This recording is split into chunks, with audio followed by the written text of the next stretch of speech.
Are you ready to dive deep into jaw-dropping stories of justice served, the downfall of rogue officers, and their relentless pursuit of truth?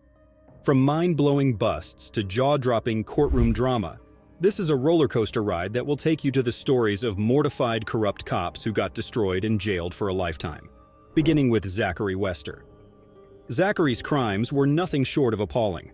Planting drugs inside unsuspecting drivers' cars during routine traffic stops and subsequently slapping them with arrests. This sordid tale of corruption unfolded in May when he was found guilty on a staggering 19 out of 67 counts.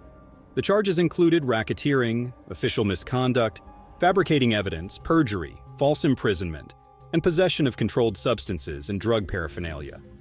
The unraveling of Zachary's deception began when internal affairs investigators stumbled upon a sinister secret hidden within his patrol car during the summer of 2018, just before getting suspended.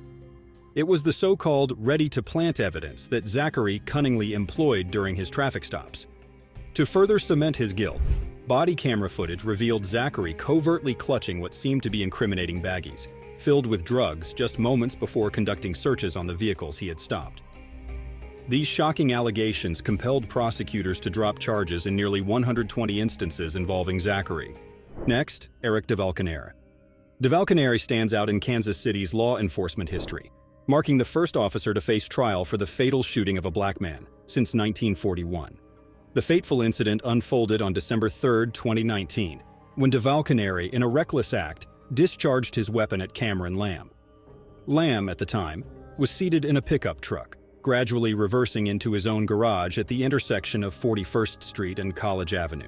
The shooting took place shortly after a police helicopter had spotted a red truck engaged in a high-speed pursuit of a purple Mustang, reaching speeds of up to 90 miles per hour within a residential neighborhood. He had ventured onto Lamb's property without a warrant, toppling a makeshift fence, and within mere seconds of encountering the pickup truck, opened fire with his weapon. Our next cop is Roy Oliver.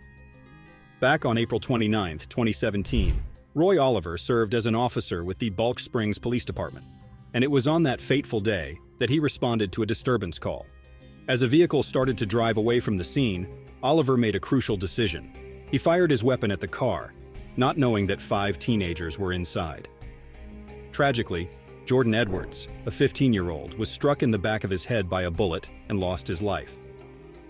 In 2018, justice caught up with Oliver as a jury found him guilty of murder, and he was handed a 15-year sentence in a state prison. But the story didn't end there. This year, Oliver found himself back in the courtroom, this time facing a federal trial. Edwards' grieving family had filed a wrongful death lawsuit, seeking damages for the loss of their loved one. And our last cop, Wayne Jenkins. Before we start, get this. HBO has a true crime drama. We own this city based on this cop. So what did he do that compelled HBO to do that? In 2003, Jenkins joined the Baltimore Police Department as a beat cop, patrolling the city's streets.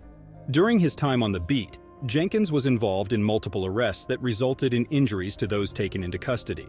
In 2007, Jenkins joined the Gun Trace Task Force, GTTF. However, Jenkins and 7 other GTTF officers engaged in corrupt practices, including evidence planting, theft of money from invaded homes, and reselling seized drugs on the streets. A 2-year federal investigation into the GTTF resulted in charges against all 8 officers, as well as 1 Philadelphia officer in 2017, including racketeering. In February 2017, Jenkins faced charges of racketeering conspiracy, racketeering, aiding and abetting racketeering, robbery, and possession of firearms in furtherance of violence, among others. Later, in November 2017, additional charges were brought against him, including destruction, alteration, or falsification of records in federal investigations and deprivation of rights under the color of law. On June 7, 2018, Jenkins was sentenced to 25 years in prison, which he is currently serving at a federal facility in Kentucky.